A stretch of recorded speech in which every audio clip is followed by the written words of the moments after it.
Muy buenas noches, mis estimados hermanos y amigos. Bienvenidos a este estudio bíblico de este lunes, hoy 27 de julio del año 2026. Como siempre, reciban nuestro afectuoso saludo. Ya estamos en vivo aquí desde Mina Mochila. Después de una larga jornada de trabajo, entramos a un descanso y nos preparamos para disfrutar de este alimento espiritual del cual esperamos sacar nuestro mejor provecho para seguir en este proceso de transformación, de nutrirnos espiritualmente. Los invito para que nos acompañen en la oración. Vamos a pedirle a Dios que nos dé su guía, orientación y sabiduría. Padre Santo, Dios amoroso, te damos gracias por este día que concluye y la noche que llega. Gracias por todas las bendiciones que de ti recibimos. Gracias por ser nuestro Dios. Invocamos tu nombre para que tu Santo Espíritu repose en cada uno de nosotros y podamos entender con profundidad tu maravilloso plan de salvación y toda tu palabra que sirve de nutrición espiritual para nuestro crecimiento, de poder avanzar en nuestro proceso de transformación.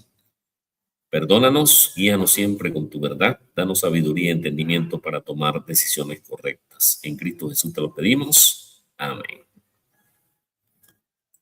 Vamos a extenderle un saludo para quienes se conectan en vivo y algunos que lo hacen después cuando tienen su tiempo para realizar su conexión.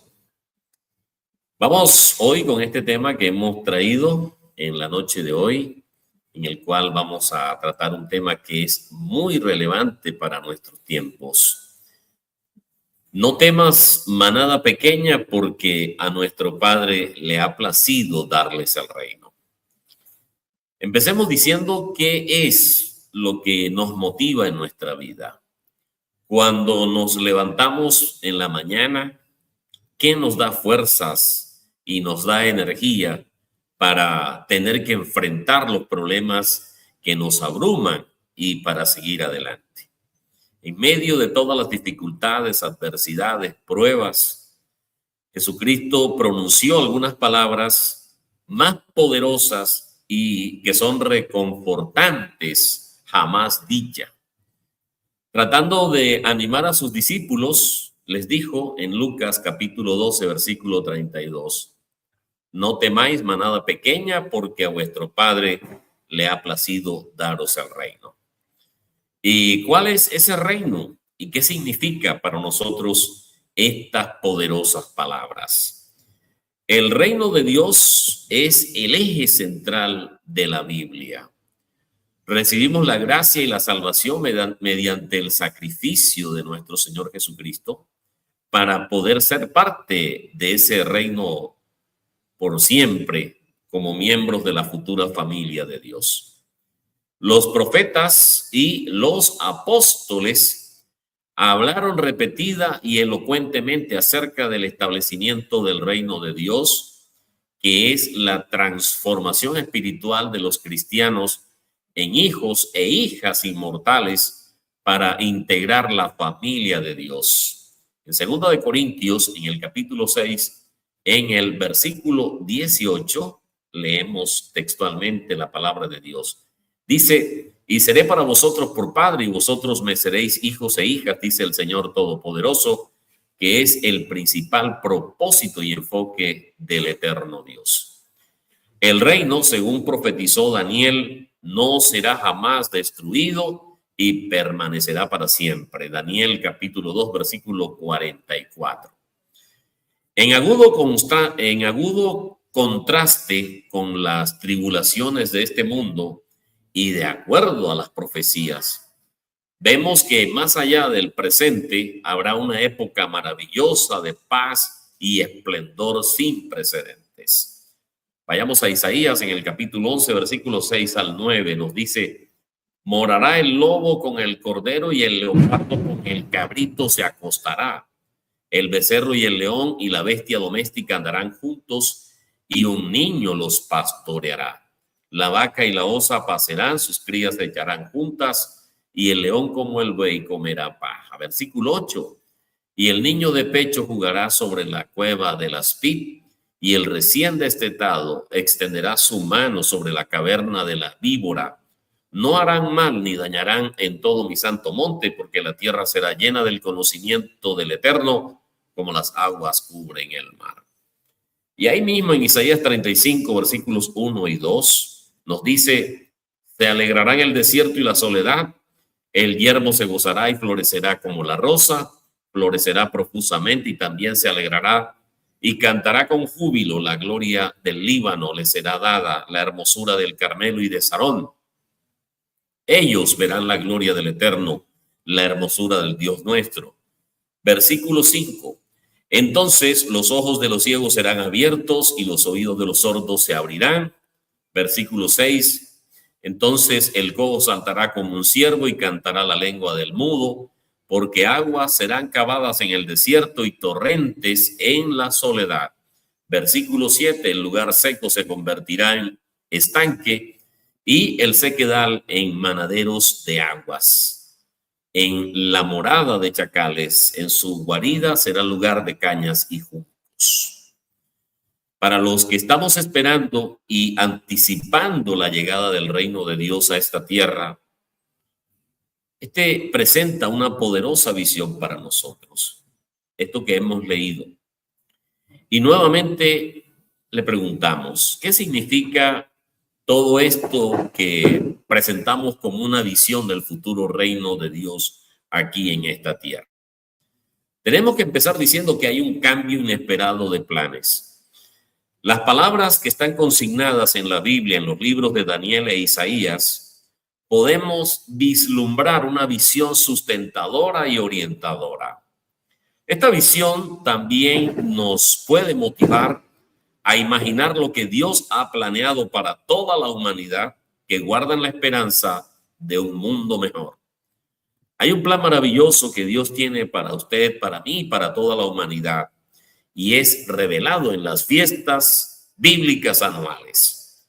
Tal vez usted no lo haya pensado de esta manera, pero las fiestas anuales de Dios representan una profecía personal para usted y para toda la humanidad. Las primeras 3 fiestas anuales, la Pascua, la fiesta de los panes sin levadura y la fiesta de Pentecostés, ya han sido cumplidas en gran parte durante la historia y en la vida personal de los cristianos y de los creyentes. Cuando Jesucristo dio su vida como sacrificio santo y supremo para borrar nuestros pecados y poder reconciliarnos con Dios, se convirtió en nuestro Cordero Pascual, como dice 1 Corintios capítulo 5, versículo 7. Limpiaos pues de la vieja levadura, para que seáis nueva masa, sin levadura como sois, porque nuestra Pascua, que es Cristo, ya fue sacrificada por nosotros. El simbolismo de la fiesta de los panes sin levadura representa nuestro diario y activo deber de luchar, derrotar y evitar el pecado. 1 Corintios capítulo 5, versículos 6 al 8. No es buena vuestra jactancia. ¿No sabéis que un poco de levadura leuda toda la masa? Limpiaos pues de la vieja levadura para que seáis nueva masa sin levadura como sois, porque nuestra Pascua, que es Cristo, ya fue sacrificada por nosotros. Así que celebremos la fiesta no con la vieja levadura ni con la levadura de malicia y de maldad, sino con panes sin levadura de sinceridad y de verdad. El día de Pentecostés fue cumplido parcialmente con la venida del poder del Espíritu Santo de Dios, lo que nos capacita y nos motiva para guardar la santa ley de Dios y así poder derrotar el pecado habitual a través del perdón por la gracia, el arrepentimiento y el subsecuente desarrollo de un carácter justo y santo que produce buenos frutos espirituales mediante buenas obras y acciones. Los eventos simbolizados por las 4 fiestas bíblicas restantes representan una visión profunda del futuro que nos espera. El celebrarlas anualmente nos motiva y nos ayuda a imaginar y anhelar lo que vendrá en el pronto regreso de nuestro Señor Jesucristo a esta tierra. El encierro de Satanás para quitar su maligna influencia y el establecimiento del glorioso reino de Dios en la tierra, representadas en la fiesta de las trompetas, expiación, tabernáculo y último gran día. Y el broche de oro de todo esto será la oportunidad de salvación para todas las personas que logren convertirse en herederos de la familia de Dios. Esta visión, esta esperanza nos llena de increíble gozo y de gratitud. Día tras día nos sostiene a quienes pertenecemos a la Iglesia de Dios unida. El reino de Dios es un tema medular en la Biblia. En 1 Corintios capítulo 2, versículo 9, la Biblia declara que nadie ha podido pintar, no ha podido dibujar o crear alguna imagen que logre reflejar fielmente la magnificencia del reino de Dios. Dice 1 Corintios 2, 9, cosas que ojo no vio, ni oído oyó, ni han subido en corazón de hombre, son las que Dios ha preparado para los que le aman. Muchas parábolas y enseñanzas acerca del reino de Dios usan símiles y metáforas que ayudan a expresar la magnitud de este reino. Por ejemplo, el reino de Dios es como un tesoro, parecido a un grano de mostaza, similar a una semilla, pero ni siquiera estos tradicionales recursos literarios que son muy usados por los rabinos en la antigua Judea para explicar las enseñanzas espirituales complejas, son suficientes para describir en su plenitud el reino de Dios y lo que significa para usted y para mí.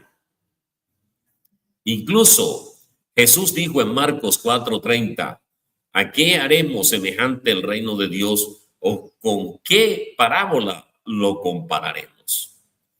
Busquemos la perla de gran precio. Cuando Dios abre nuestras mentes para entender el verdadero significado de las palabras en la Biblia, podemos comenzar a vislumbrar el alcance de este glorioso futuro. Una vez más, valiéndose del recurso literario de la metáfora para explicar un pensamiento complejo, Jesús comparó el reino con un mercader que se especializaba en buscar perlas de gran calidad.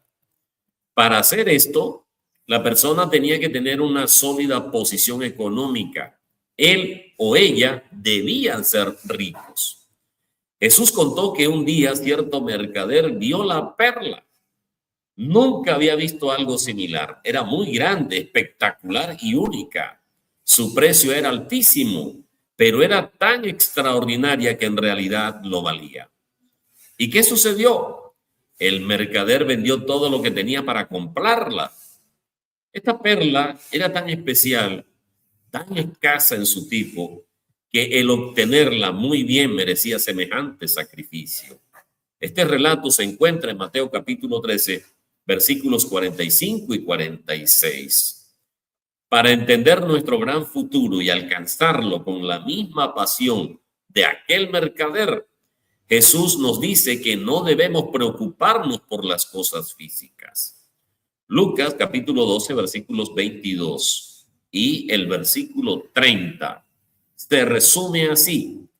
Por tanto os digo, no os afanéis por vuestra vida, ¿qué comeréis? Ni por el cuerpo, ¿qué vestiréis? Porque todas estas cosas buscan las gentes del mundo, pero vuestro Padre sabe que tenéis necesidad de estas cosas. ¿De qué debemos entonces preocuparnos? Jesucristo nos ordenó, mas buscad primeramente el reino de Dios y su justicia, y todas estas cosas os serán añadidas. Mateo capítulo 6, versículo 33.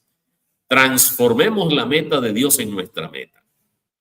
Nuestro principal propósito es ser un reflejo de nuestro Dios, fortalecidos por el Espíritu Santo a través de la oración y el estudio de la palabra de Dios.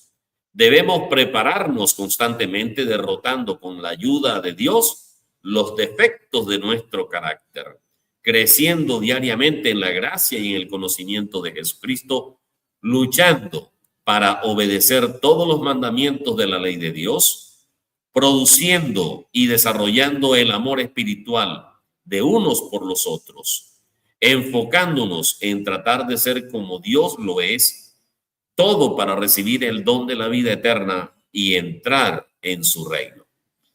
¿Y qué significa esto para usted?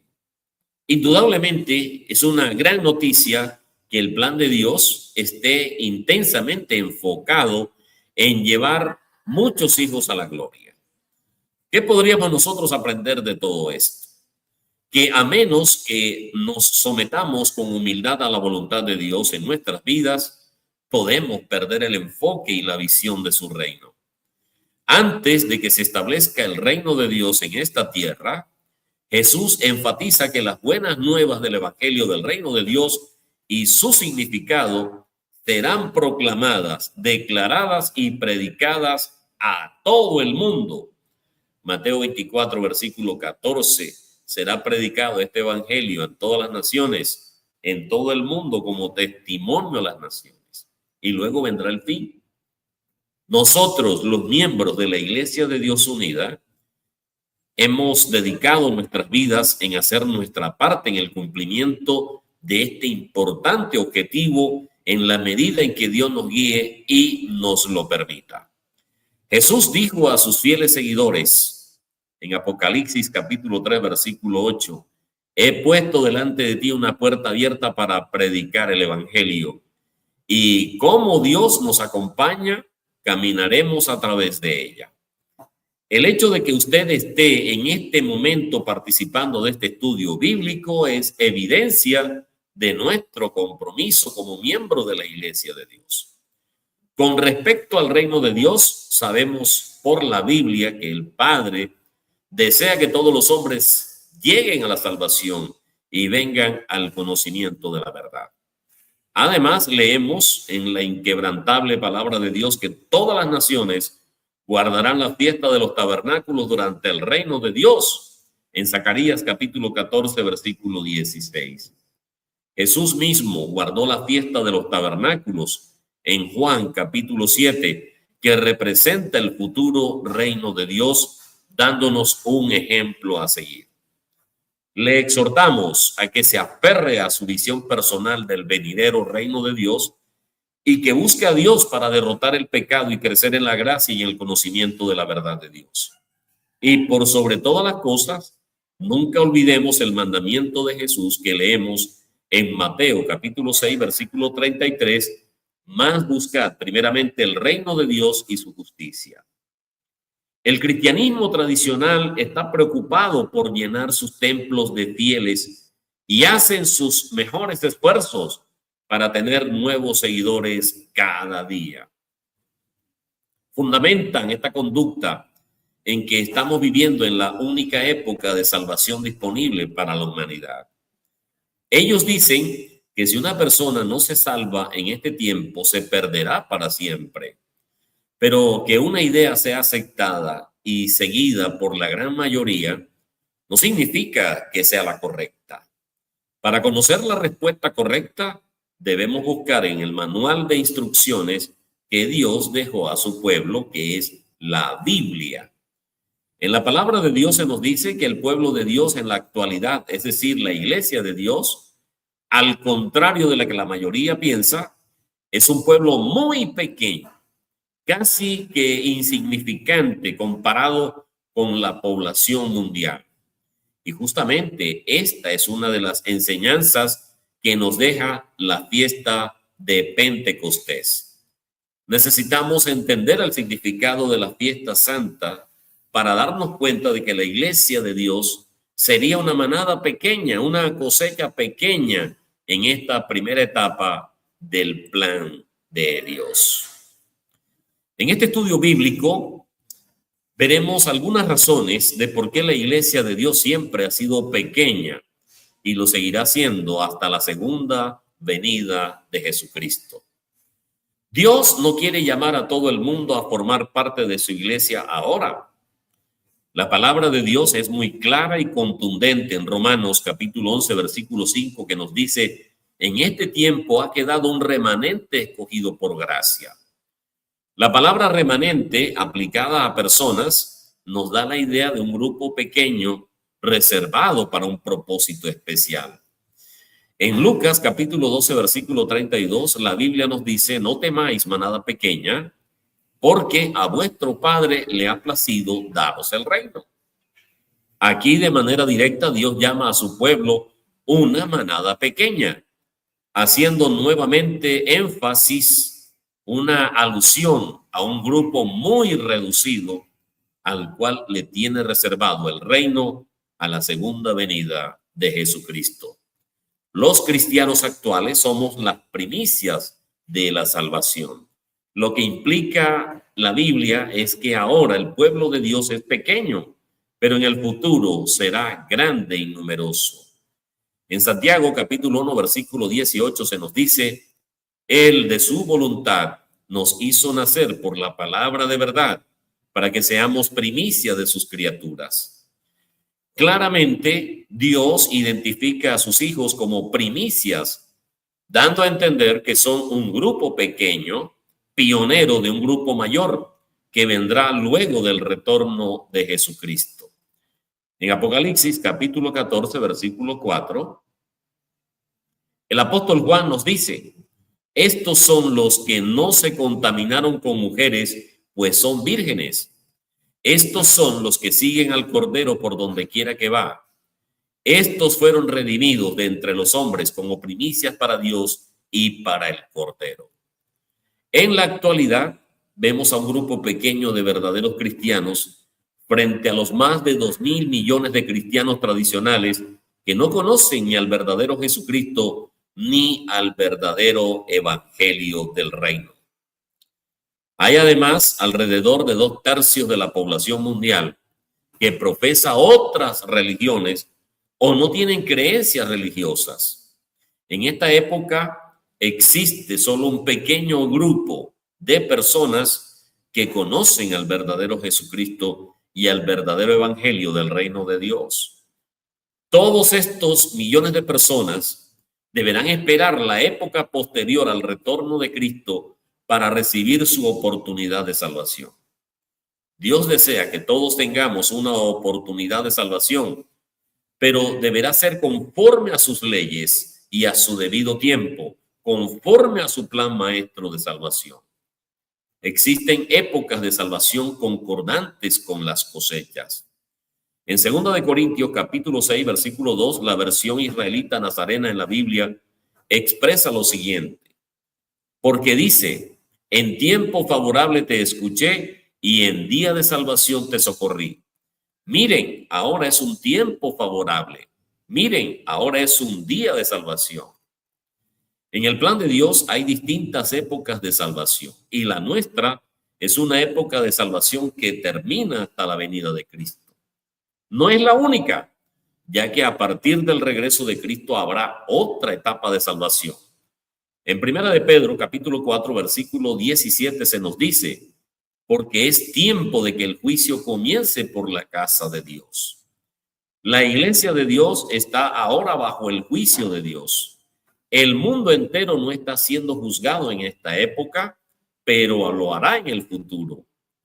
Nuevamente la idea de un pequeño grupo bajo el juicio de Dios ahora, la iglesia de Dios es lo que sobresale.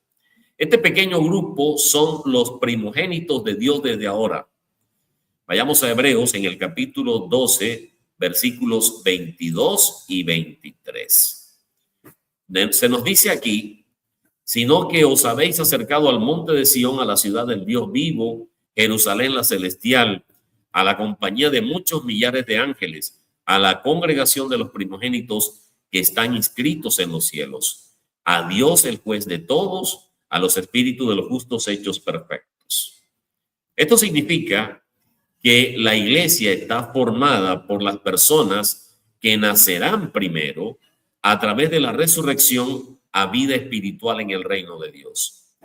De ahí el término primogénitos, porque son los primeros nacidos de otros que nacerán después.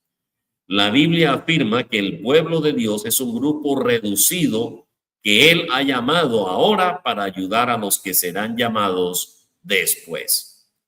Dios, al regreso de Jesucristo, llamará a su iglesia a una gran cantidad de personas que nacerán en su familia en otro momento, durante el milenio y durante el juicio ante el trono blanco, y nosotros lo podremos servir, instruir y ayudar a todos ellos. Al celebrar la fiesta de Pentecostés, no solo aprendemos que Dios hace que su Espíritu Santo esté disponible para los que se arrepienten, sino que la iglesia de Dios es en la actualidad una manada pequeña de personas a las cuales Dios ha prometido que serán los primeros en ingresar a su reino eterno. Una y otra vez, la Biblia nos invita a cambiar de perspectiva. Nos dice que hemos adquirido una nueva ciudadanía, que somos embajadores y ciudadanos del reino de Dios, que estamos en esta tierra de paso y que nuestro destino final es mucho mejor y mayor que cualquier cosa a la que nuestro corazón se aferre en esta vida.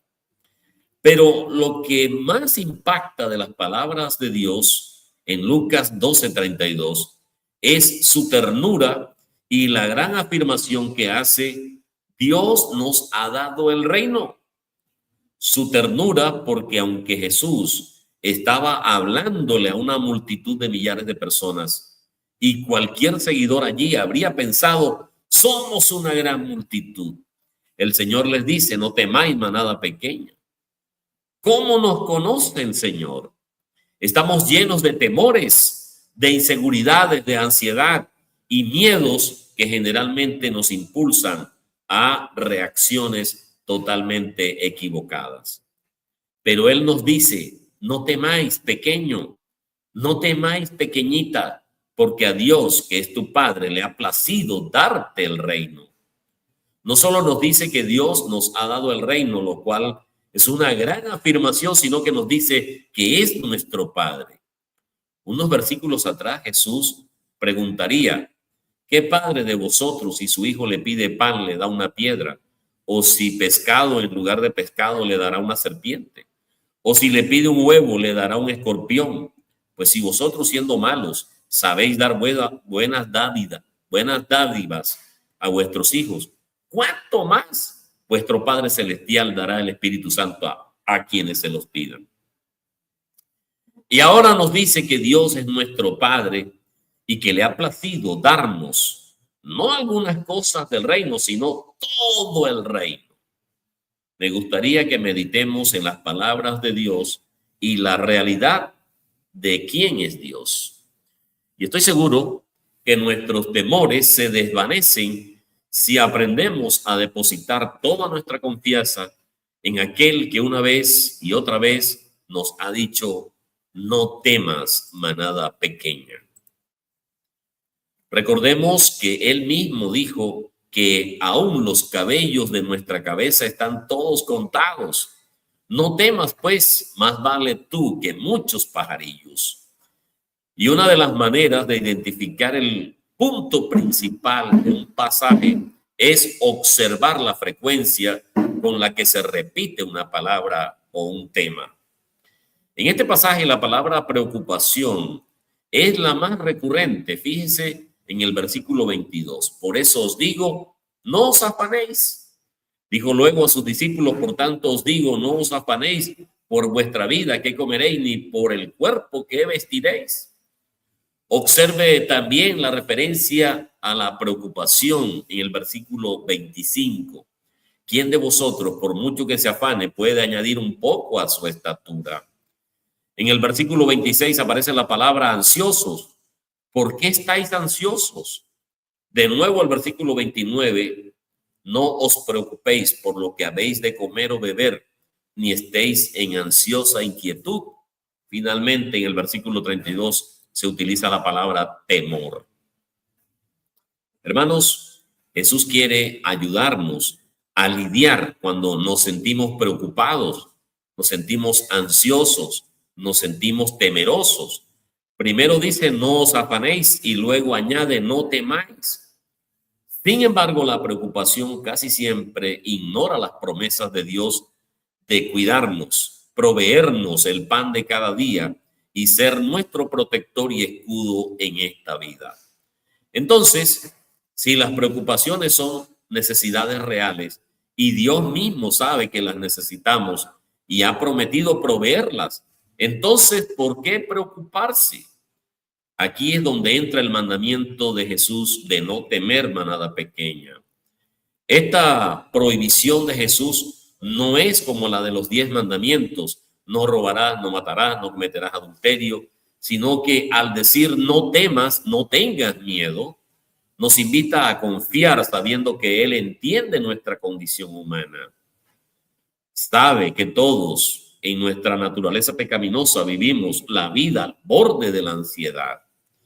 En Hebreos capítulo 4, versículo 15, porque no tenemos un sumo sacerdote que no pueda compadecerse de nuestras debilidades, sino uno que fue tentado en todo según nuestra semejanza, pero sin pecado. Este es uno de los textos más importantes acerca de Jesús, pues nos enseña que Él se compadece de nuestras debilidades. Y esta verdad nos llena de esperanza ante nuestra condición y nuestras preocupaciones. ¿Por qué entonces Jesús presenta el mandamiento de no afanarnos? Porque la vida es más que el cuerpo. Como se ha dicho anteriormente, la verdadera vida no consiste en acumular tesoros para nosotros mismos, sino en ser ricos para con Dios. Cuando Jesús afirma la vida es más que la comida y el cuerpo más que el vestido, nos está enseñando que nuestras preocupaciones acerca de la comida y la ropa no deberían dominar nuestros pensamientos.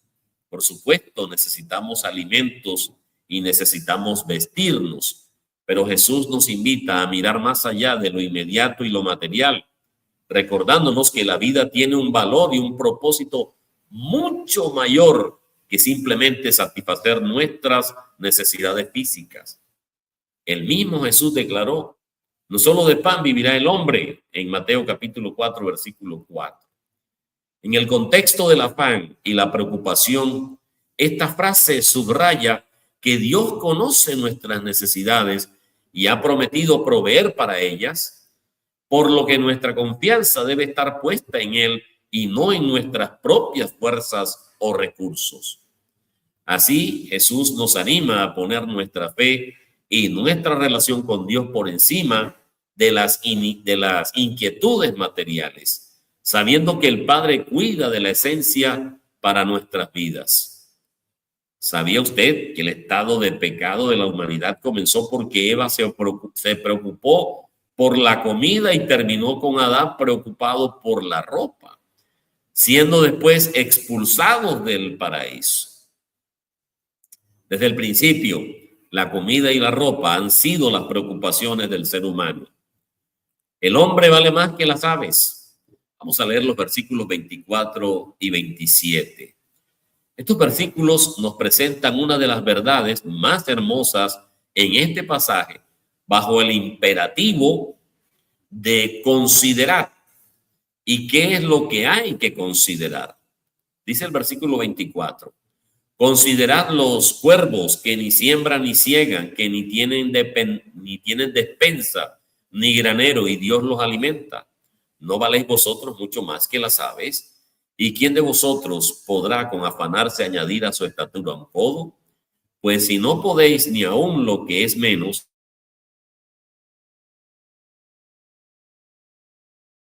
pues no trabajan ni hilan. Mas os digo que ni aun Salomón con toda su gloria se vistió como uno de ellos. Aquí nos dice claramente que el hombre vale más que los cuervos y vale más que los lirios del campo. Eso significa que los pájaros comen constantemente, prácticamente es lo único que hacen. El mundo entero es para ellos como un gran buffet abierto las 24 horas del día. Los cuervos se iban a dar un festín con la cosecha que el rico insensato no disfrutó por su avaricia. El Señor dice que los cuervos no se preocupan por preparar la tierra y sembrarla, simplemente se levantan y comienzan a buscar la comida porque saben que su creador les alimenta. Lo mismo ocurre con los lirios del campo. Ellos no se preocupan por qué ropas se van a poner. Dios se encarga de ellos y lo hace muy bien. ¿Han visto la belleza de las flores? Dios las diseña y las adorna con esmero, aunque un día estén aquí y al día siguiente desaparezcan. Llegan a ser estas flores las más espléndidas que el mejor atuendo de Salomón, y al día siguiente se marchitan y son quemadas. El caso es que ni los pájaros ni los lirios se preocupan por su comida o por su vestido, porque nadie aumentará de estatura. Esta es la verdad contenida en la pregunta de Lucas capítulo 12, versículo 25. El sentido de la cuestión es que la preocupación y la ansiedad no pueden cambiar nuestra realidad física ni añadir un solo año a nuestra vida. Por el contrario, la ansiedad nos empequeñece y disminuye nuestra calidad de vida. Hay personas que experimentan un envejecimiento prematuro debido a las preocupaciones. Ciertamente algunos crecen, pero lo hacen a los lados, se engordan. Con esta pregunta, Jesús enfatiza que la preocupación excesiva no puede lograr nada concreto en términos de cambiar nuestra situación actual. Sin embargo, la pregunta de Jesús nos invita a reflexionar sobre la confianza en Dios y su providencia. En vez de preocuparnos ansiosamente por el futuro, se nos anima a confiar en la sabiduría y el cuidado de Dios hacia nosotros. Además, esta enseñanza de Jesús nos anima a reducir la ansiedad y la preocupación por cosas que escapan de nuestro control. Es, en definitiva, poner nuestra confianza en que Dios proveerá para nuestras necesidades y nos guiará en los momentos de incertidumbre. La verdad del Salmo número 23, Salmo 23, a veces se convierte en un simple eslogan: el Eterno es mi pastor, nada me faltará. Pero cuando las preocupaciones arrecian, parece que cambiamos de pastor y sentimos que todo nos falta. Para Jesús, las personas dominadas por la preocupación son hombres de poca fe. Esto significa que la fe auténtica disipa la ansiedad, porque así es como actúa la gente sin Dios. Lucas capítulo 12, versículo 30. Porque todas estas cosas buscan las gentes del mundo, pero vuestro Padre sabe que tenéis necesidad de estas cosas. Jesús sabía perfectamente dónde reside la preocupación y quiénes son sus principales víctimas. Y esto nos indica que la preocupación no debería formar parte de la vida de un cristiano o de un creyente. Aquí hay un llamado a una inquebrantable confianza en Dios. Cree en Dios, vive para Dios. Jesús afirma que cuando vivimos preocupados por esto o por aquello, o tenemos una mente ansiosa, estamos actuando como los incrédulos. Ese es el significado del versículo 30, porque todas estas cosas buscan las naciones del mundo. Es una forma general de referirse a quienes no creen en el Dios verdadero. Mateo en su versión dice: porque todas estas cosas buscan los gentiles. Los gentiles representan a los incrédulos, las personas que no siguen al Dios verdadero. Así Jesús nos advierte que cuando nos dejamos dominar por la preocupación, vivimos como si no conociéramos a Dios. La raíz fundamental de la ansiedad es la falta de confianza en Dios. Así que no nos preocupemos si confiamos en Dios.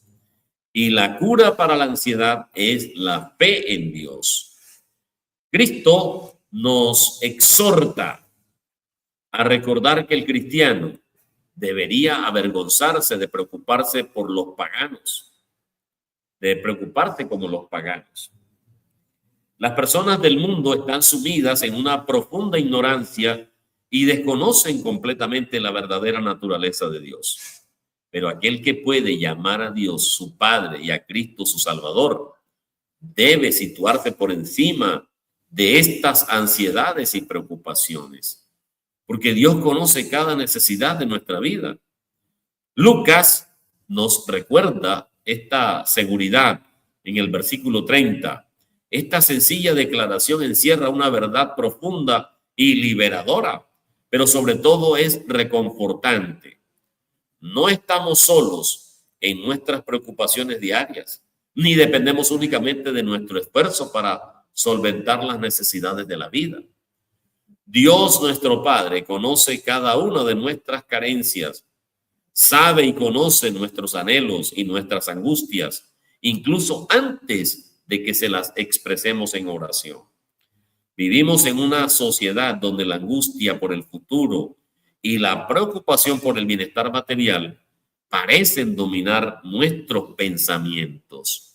Sin embargo, nuestro Señor Jesucristo nos invita a confiar en un Dios que es cercano, un Dios que está atento a quien llamamos nuestro Padre. Y si Él cuida de los lirios del campo y de las aves del cielo, ¿cómo no va a cuidar de nosotros que somos sus hijos amados?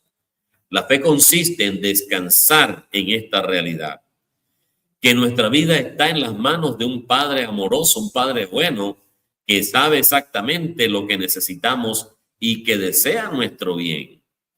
Y esto nos ayuda en nuestras incertidumbres, recordándonos que Dios ya lo sabe todo acerca de nosotros y también sabe acerca de nuestras necesidades. Él no es indiferente ni está distante, sino que cuida de ti, cuida de mí, cuida de nosotros con amor de Padre. Por lo tanto, entreguemos nuestras preocupaciones, busquemos primero su reino y confiemos en que Él proveerá. Y esa confianza es la verdadera paz que supera toda ansiedad, porque contamos con una promesa que es mejor. El versículo 31 de Lucas 12 culmina lo expuesto hasta aquí sobre el tema de la ansiedad. Jesús conoce nuestras preocupaciones, pero también sabe que la manera de enfrentarlas es buscar primero el reino de Dios. Existe un reino que domina en este mundo y en este reino, en el mundo, reina la preocupación. Sin embargo, Jesús nos enseña que debemos buscar primero el reino de Dios y al hacerlo llenamos nuestro corazón y nuestra mente con su presencia. Y entonces las preocupaciones por la comida y el vestido quedan relegadas. Al mencionar esto, Jesús no nos está indicando que ignoremos nuestra realidad, sino que miremos más allá de lo material y pongamos el centro de nuestra vida en el reino de Dios, en su justicia, su amor y su propósito. Cuando buscamos primero su reino, confiamos en que todo lo demás será añadido en el tiempo perfecto de nuestro Padre Celestial. La ansiedad no tiene poder para cambiar nuestro destino ni para traer paz a nuestras vidas. Así que ante cualquier inquietud, recordemos este principio: pon a Dios en primer lugar y deja que su fidelidad se manifieste en cada área de nuestra vida. Que el único Rey soberano que habite sobre nuestra mente y en nuestro corazón sea la del reino de Dios. Y cuando esto suceda, el reino de la ansiedad desaparecerá de nuestra vida. Y entrando ya en conclusión, luego de disertar sobre el afán y la ansiedad y contraponerlo con la paternidad de Dios, Jesús nos define como un grupo de animales silvestres de una misma especie que andan, viven o cazan en grupo. Proyectándonos a través de los discípulos, nos dice manada pequeña. Esta palabra hoy es para nosotros.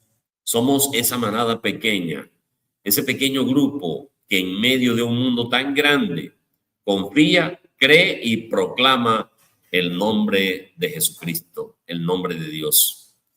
Y hoy podemos sentirnos desvalidos, podemos sentirnos impotentes, frustrados, con grandes y gigantes problemas que nos amenazan, situaciones por las que tenemos que pasar que nos hacen sentir sin fuerzas, nos hacen sentir temerosos, huidizos, débiles, escurridizos.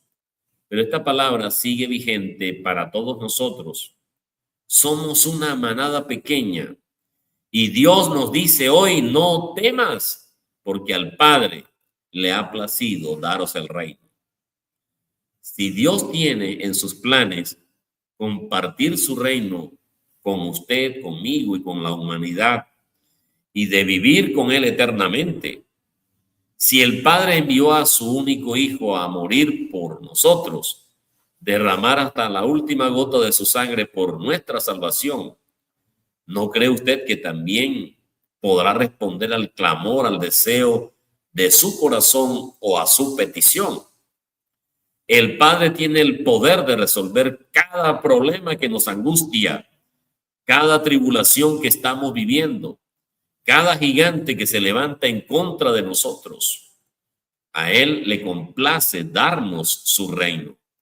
Su reino es justicia, paz y gozo en el Espíritu Santo. Su reino es verdad y vida abundante, y Él se complace en bendecir a su manada pequeña y vuelve a decirnos: no temas. Existen situaciones increíblemente que son complicadas. Hay cosas que son muy difíciles de resolver y ahora mismo el mundo entero está buscando una solución o una salida a todos los problemas que están agobiando a la humanidad, especialmente agobiada por la violencia.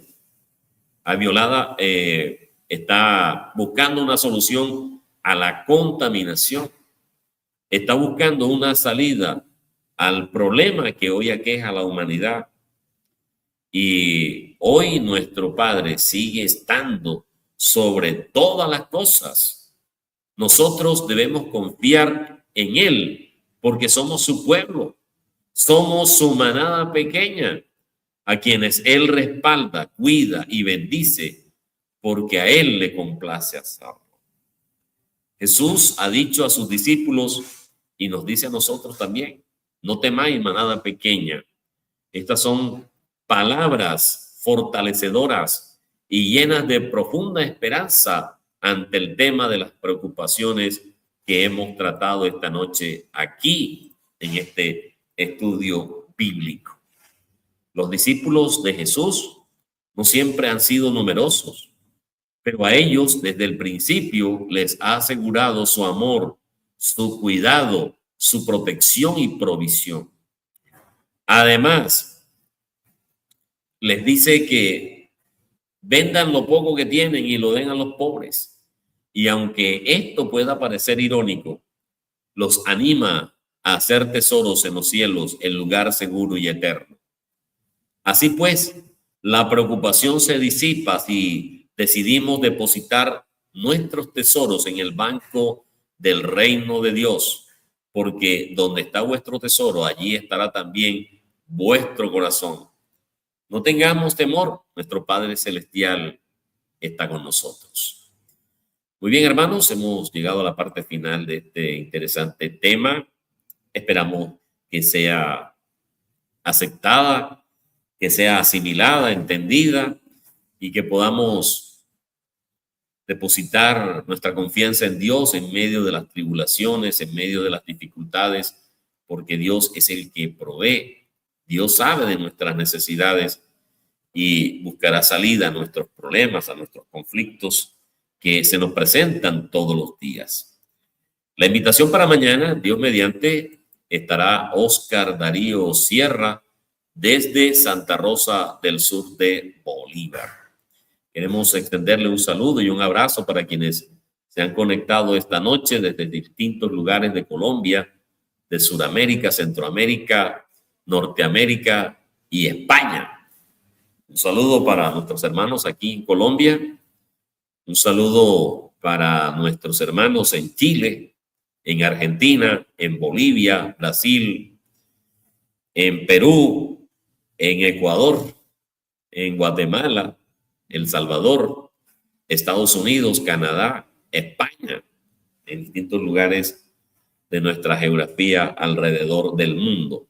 Especialmente queremos enviarle un saludo y un abrazo para Magdalena Vivas, allá en los Estados Unidos de Norteamérica. Sabemos que siempre nos acompaña, que estos estudios bíblicos son edificantes, no solamente para ellos, sino para todos nosotros. Un saludo también para nuestros hermanos allí en Guatemala, a Blanca Santos, que también nos acompaña todas las noches. Un saludo para ti, Blanca. Un saludo para Lourdes Márquez, para Ana Abril, para Yolanda Rosales. Saludos en México para Mara Martínez, para Arturo Juárez, allá en México. Saludos también para Tomás Rodríguez Cerda, allá en Chile. Saludo para don Marcos Medina, a quien recordamos también siempre. Un saludo para Samuel, allá en Argentina, que también nos ve. Un saludo para Jacobo Falagán, allá en España, que también nos ve muchas veces en diferido. Muy bien. Esperamos que este alimento espiritual sea de fortaleza, que nos ayude a crecer en gracia y conocimiento hasta llegar a la estatura de Cristo. Recordemos que nos estamos preparando para estar en el reino de Dios como reyes y sacerdotes. Y para que eso acontezca, tenemos que alimentarnos de este alimento espiritual poderoso. Tenemos que buscar primero el reino de Dios y su justicia, poniendo a Dios en primer lugar. Esperamos que puedan disfrutar de un resto de noche plácido, que tengamos una noche reparadora, en paz y en tranquilidad, y que mañana al iniciar nuestro día nos presentemos delante de Dios contándole toda nuestra situación personal. Muchas gracias, hermanos, a todos, deseándoles una feliz noche. Que el Todopoderoso nos proteja, nos bendiga, que tengamos dulces sueños y un alegre despertar. A todos una feliz noche. Hasta pronto.